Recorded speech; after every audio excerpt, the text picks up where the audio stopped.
Alors, ce que vous voyez ici, les 12 étapes d'un coaching efficace. Ce que j'ai fait, j'ai rien inventé. J'ai fait la synthèse de ce qu'on voit souvent en PNL, de ce qu'on voit également avec des approches comme Anthony Robbins, qui a étudié avec, justement, beaucoup disent que Robbins, c'est le père du coaching. Il a étudié avec John Grinder, un des deux cofondateurs de la PNL. Et également, avec un modèle en coaching qu'on appelle Resolve, qui veut dire résoudre.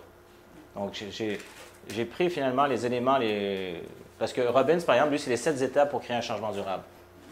Mais là, on en a 12. C'est parce qu'il y a des angles qui, à l'intérieur, des fois, dans le même point, il peut y avoir plusieurs points. Donc, j'ai fait ressortir pour avoir finalement une bonne idée, qu'est-ce qui va vous permettre de faire un coaching efficace. Première étape, ça vient du modèle Resolve, c'est d'accéder finalement à un état optimal. Parce que si vous coachez quelqu'un et, je ne sais pas, moi, vous êtes fatigué, qu'est-ce qui se passe? On ne coachera pas bien. Vous ne coachez pas bien. Ou encore, si vous êtes stressé et vous coachez une personne, qu'est-ce qui se passe? Exact. Vous allez transmettre votre stress. Si vous êtes dans un état, vous êtes préoccupé, puis vous coachez. Vous n'êtes pas présent à la personne. Donc, je pourrais donner plein d'états comme ça. Donc, ça, c'est souvent une chose qu'on oublie de nous rappeler. C'est que l'état dans lequel on est a une énorme influence sur la qualité de coaching qu'on fait. Moi, je me rappelle, ça m'est arrivé il y a quelques années. Je n'avais pas suffisamment dormi et j'étais en train de coacher. Puis tout à coup, la personne me parlait, puis là, je réalisais que tout à coup, je pensais à d'autres choses. Puis là, je me ramenais. Puis tout à coup, mon esprit partait ailleurs. Donc, j'ai réussi à me ramener, mais c'était fatigant. Donc là, j'ai dit non, plus jamais. Quand je coach, je veux être dans un état optimal. Quand on est dedans, il y a une aisance, il y a une facilité, mais c'est au moment où, justement, on n'est pas dans cet état-là qu'on réalise, ah, OK, à quel point, justement, c'est comme si je comparais un moteur où il y a un bon entretien, il y a l'huile, tout fonctionne bien, on dirait qu'il n'y a aucun problème. C'est quand on commence à entendre des bruits, tout ça, OK. Alors, c'est justement, on ne veut pas attendre qu'il y ait toutes sortes de problèmes ou tout ça, c'est que vous fonctionnez, vous soyez à votre meilleur. Et c'est la raison pour laquelle on a inclus la partie développement personnel dans le programme de coaching.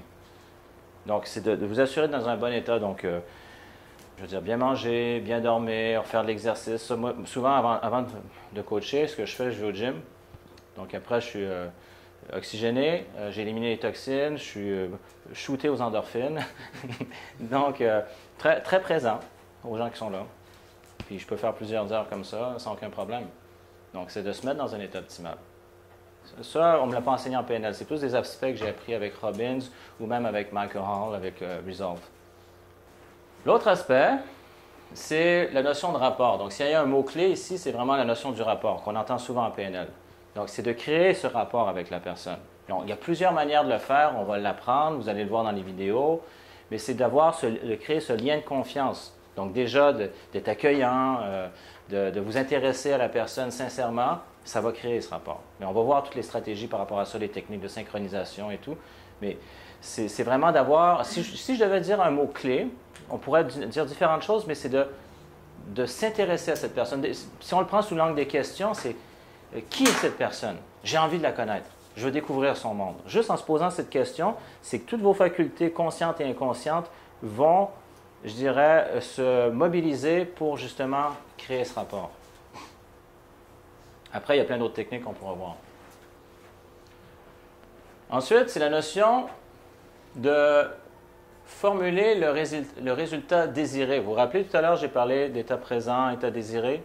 Donc, qu'est-ce que la personne recherche? Donc, ça peut être un objectif, donc un but que cette personne veut atteindre, à travers donc, quelque chose de matériel, comme un changement, souvent les gens, qui peut être émotionnel. Donc, mais c'est quoi son résultat désiré? Et de le formuler. Des fois, la personne peut dire, je ne sais pas. Une chose que j'ai remarqué dans la série des 10 secrets du succès que j'ai fait, dans les 10 secrets, le premier que j'avais présenté, c'est d'avoir un pourquoi qui est très fort. Ce que j'ai remarqué, c'est que dans certains cas, si c'était à refaire, ça ne serait plus le premier secret, ça serait le deuxième.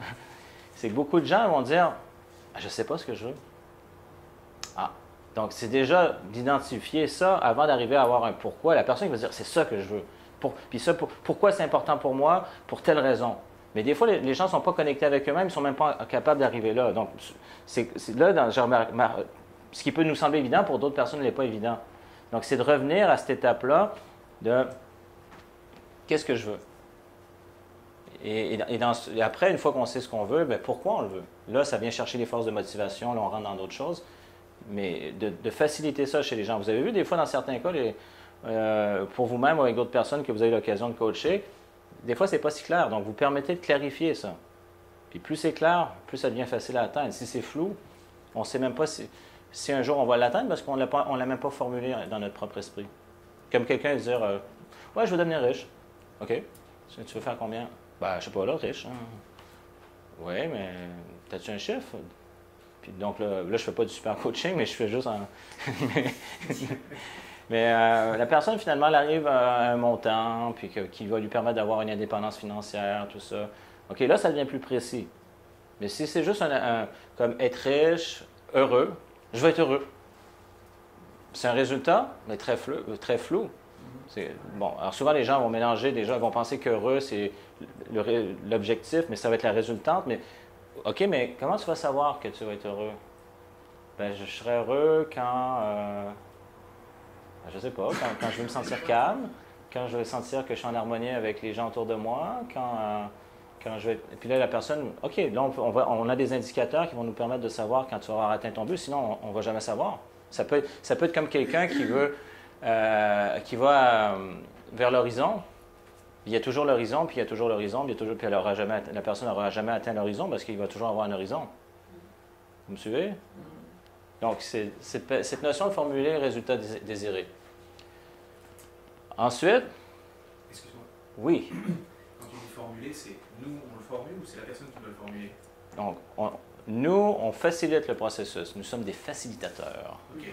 On aide la personne à formuler.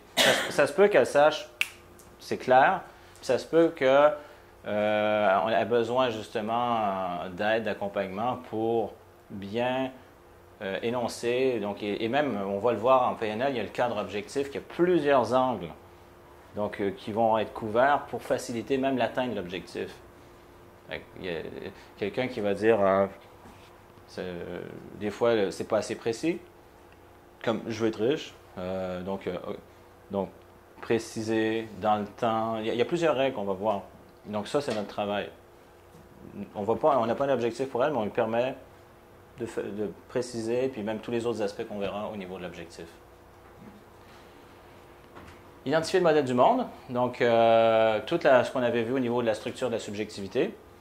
C'est quoi, justement, par rapport à son objectif? Qu'est-ce que tu crois par rapport à ton objectif? Oh, c'est difficile. C'est hyper difficile. Je me pose même la question si c'est possible. Donc, on voit qu'il y a une croyance limitante.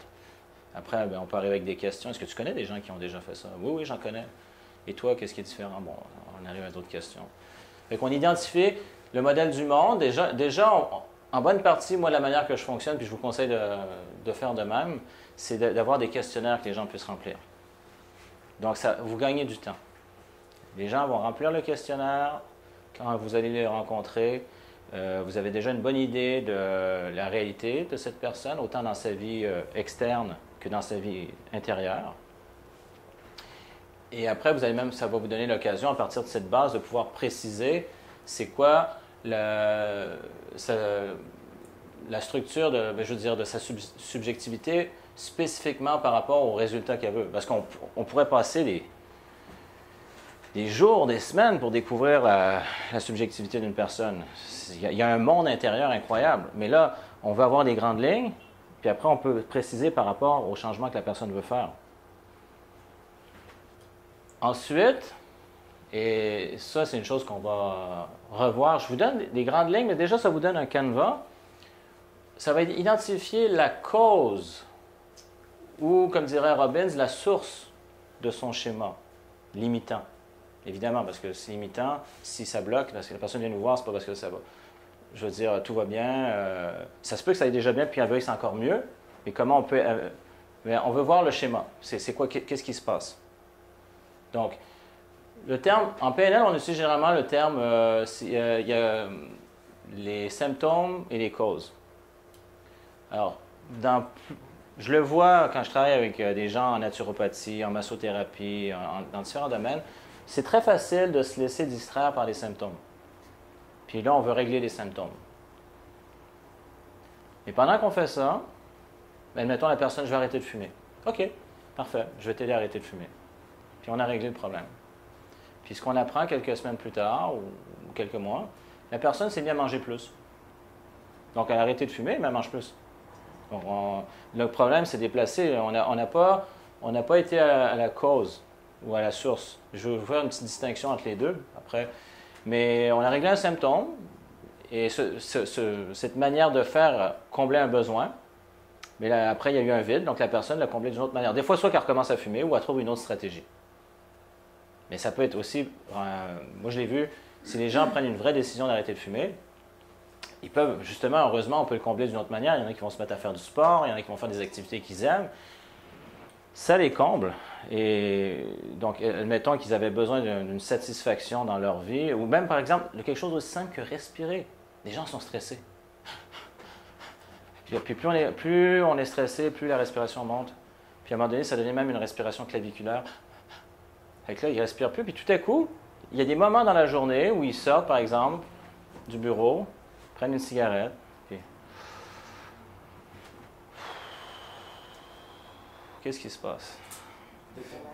Relax. Donc, il y a une respiration déjà par la bouche. Ils se donnent la permission de respirer, et complète. Ça fait du bien, le stress tombe. Fait eux, ils croient que c'est la cigarette qui relaxe. Mais non, c'est la respiration qui a changé. Puis en plus, ils prennent le temps de prendre une pause, souvent de socialiser. Fait que tout ça, c'est fantastique. Ils ne réalisent pas qu'ils pourraient faire la même chose, sortir, voir des gens, faire la même chose. Donc, vous voyez, si on enlève quelque chose, admettons que c'était le fait de se détendre, faire chuter le stress, c'est qu'ils aient encore une manière, un moyen de combler ce besoin, par exemple, de faire chuter le stress pour être calme. Donc, c'est voir c'est quoi la cause. Alors, je vais faire une petite distinction ici. Donc, souvent en PNL, on parle de cause. Robbins amène une perspective intéressante. C'est souvent la cause, c'est dans le temps. Il m'est arrivé quelque chose il y a tant de temps. Donc, voici la cause, le déclencheur. Et lui, il dit, c'est intéressant, mais on n'a pas nécessairement besoin d'aller chercher dans le passé. Donc là, je vous amène deux points de vue différents. La PNL, c'est souvent, comme plusieurs approches, on peut aller chercher dans le passé. Puis effectivement, il y a des techniques qu'on voit au maître praticien, comme la thérapie de la ligne du temps, où on recule dans le passé, puis on fait des changements, et ça vient faire un changement dans le présent. Ce que lui, Robbins va parler de la source. Et lui, quand il parle de source, ce n'est pas nécessairement par rapport au temps, c'est quel est le schéma? C'est quoi le schéma qui est dans la personne maintenant? Donc, schéma cognitif, schéma émotionnel, comportemental. Donc, vous voyez, donc, c'est quelque chose qui peut être historique, mais qui cause un schéma jusqu'à aujourd'hui. Donc, où il y a une recherche à travers le temps, ou, si on regarde l'approche de Robbins, c'est... On n'a pas nécessairement besoin d'aller fouiller dans le passé. On regarde maintenant. OK, il peut y avoir eu différentes choses qui se sont passées, mais maintenant, c'est quoi? Qu'est-ce qui se passe dans l'esprit, dans les émotions, dans les comportements de cette personne? Donc, par exemple, pourquoi elle fume? Mais j'ai commencé à telle époque. Ou pourquoi la personne est violente? Ou pourquoi... D'où ça vient? Mais c'est de réaliser que ça répond à un besoin. À quel besoin? Et comment? Bon, après, on trouve une stratégie. Comment ces besoins-là pourraient, au lieu d'être comblés de manière toxique, de manière saine? Donc là, c'est des choses qu'on va voir, la notion de besoin. Est-ce que vous voyez bien la distinction entre les deux? Je vous présente les deux parce que c'est intéressant. Ici, il y a vraiment cette notion chronologique dans le temps où on recule d'un événement qui a causé quelque chose, qui peut amener un pattern jusqu'à aujourd'hui, un schéma. Et Robbins le voit plus dans le présent. Donc, il s'intéresse également au passé, mais de plusieurs techniques qu'il va appliquer, c'est la réalité de la personne maintenant. Donc, son historique peut l'amener à qui elle est maintenant et on va s'intéresser à ce qui se passe maintenant et comment on peut changer ce pattern-là, ce schéma. Oui? J'avais l'impression qu'en PNL, on ne s'intéressait pas au passé, on était tout de suite dans le présent aussi. C'est quand on va... Par rapport à certaines approches où on va avoir beaucoup de, je dirais, comment je pourrais dire, de contenu, où la personne, on parle, puis il y a beaucoup d'informations, il y a beaucoup moins de ça en PNL. On va demander à une personne, par exemple, de remonter dans le temps. Si je prends, mettons, je fais référence à la technique que je mentionnais tout à l'heure, qui est une des techniques plus avancées. On n'a pas besoin que la personne nous raconte, bon, qu'est-ce qui s'est passé, raconte-moi tout ça. Des fois, on va juste se dire, OK, elle va fermer les yeux, elle va retourner, donc elle n'a pas besoin de tout nous dire. Donc, nous, on va simplement la guider, qu'elle nous donne certains points de repère, est-ce que tu te sens bien, donc comment ça va, on la suit. Donc, elle n'a pas besoin de verbaliser, donc on est plus dans le comment on peut l'aider, effectivement. Mais il y a quand même cette notion, sur certaines techniques, de remonter dans le temps. Ou même de se projeter dans le futur. Je veux dire, donc ça peut être dans le passé, ça peut être dans le futur. C'est intéressant. Mais là, la petite distinction que j'amène, c'est que donc, on n'a pas besoin de faire une psychanalyse puis commencer à regarder toute l'histoire de l'enfance, puis qu'est-ce que ton père t'a fait, qu'est-ce que ta mère t'a fait et tout. Non. C'est simplement dire, oui, il m'est arrivé quelque chose, OK. Puis là, après ça, la personne inconsciemment peut remonter, puis, oh, oui, elle a identifié c'est quoi, on règle ça. Et ce qui fait que la résolution de ça, dans son présent, ça change son pattern, son schéma. Mais une chose intéressante, pensez-y un instant. Le passé, il est où? Il est où le passé? Derrière nous. Derrière vous, OK. C'est une manière, donc, au niveau spatial de le voir. Ok. Mais en même temps, le passé n'existe plus. Le seul endroit où le passé existe, c'est dans votre esprit. Ouais. Le passé n'existe plus, c'est dans votre esprit. Donc, dans des techniques comme ça, c'est de remonter à, par exemple, à une conclusion qu'on avait tirée à l'époque, et on change le sens qu'on donne à une expérience, qui fait en sorte que dans notre présent, ça change. OK, parce que dans le fond, l'événement du passé, Il n'existe plus. il n'existe plus, mais nous, On l'entretient dans notre esprit. Donc, le seul endroit où le passé continue à exister, c'est dans le présent. c'est dans notre esprit. C'est au présent, dans notre esprit. OK. Donc, c'est un schéma qu'on entretient. Et qu'à partir du moment où on le voit d'une perspective différente, qu'on change le sens de cette expérience, les schémas qui pouvaient nous limiter vont changer. On va changer. C'est bon? On va revenir à ça, mais là, je vous donne les grandes lignes. Alors, on identifie finalement la cause ou la source, selon les terminologies, donc PNL ou robinesque. Je ne sais pas, on va trouver un terme.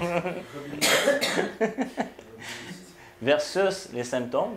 Parce que souvent, c'est comme je vous dis, c'est très facile de se laisser captiver par les symptômes, mais pendant le temps qu'on travaille sur des symptômes, c'est comme éteindre des feux, il y en a un autre qui apparaît ailleurs. Donc, c'est comme, ah, il y a un symptôme, ah, il y a un autre symptôme. Ah oui, moi j'ai un problème de procrastination. OK, oui, procrastination. Ah, j'ai un problème d'autosabotage. Ah oui, OK, j'ai un problème. Puis pendant tout ce qu'on fait ça, des fois, si on revient à la source, ça peut être une perception faussée. Je prends un exemple, un classique pour beaucoup de gens, malheureusement, c'est qu'on ne nous a pas appris à avoir une bonne estime de nous-mêmes. Donc, beaucoup de gens dans la population ont une faible estime de soi. Donc, juste le fait de se réapproprier une saine estime de soi, il y a plein de symptômes qui disparaissent. Je ne dis pas qu'il n'y a que ça, mais ça, déjà, c'est quelque chose d'important.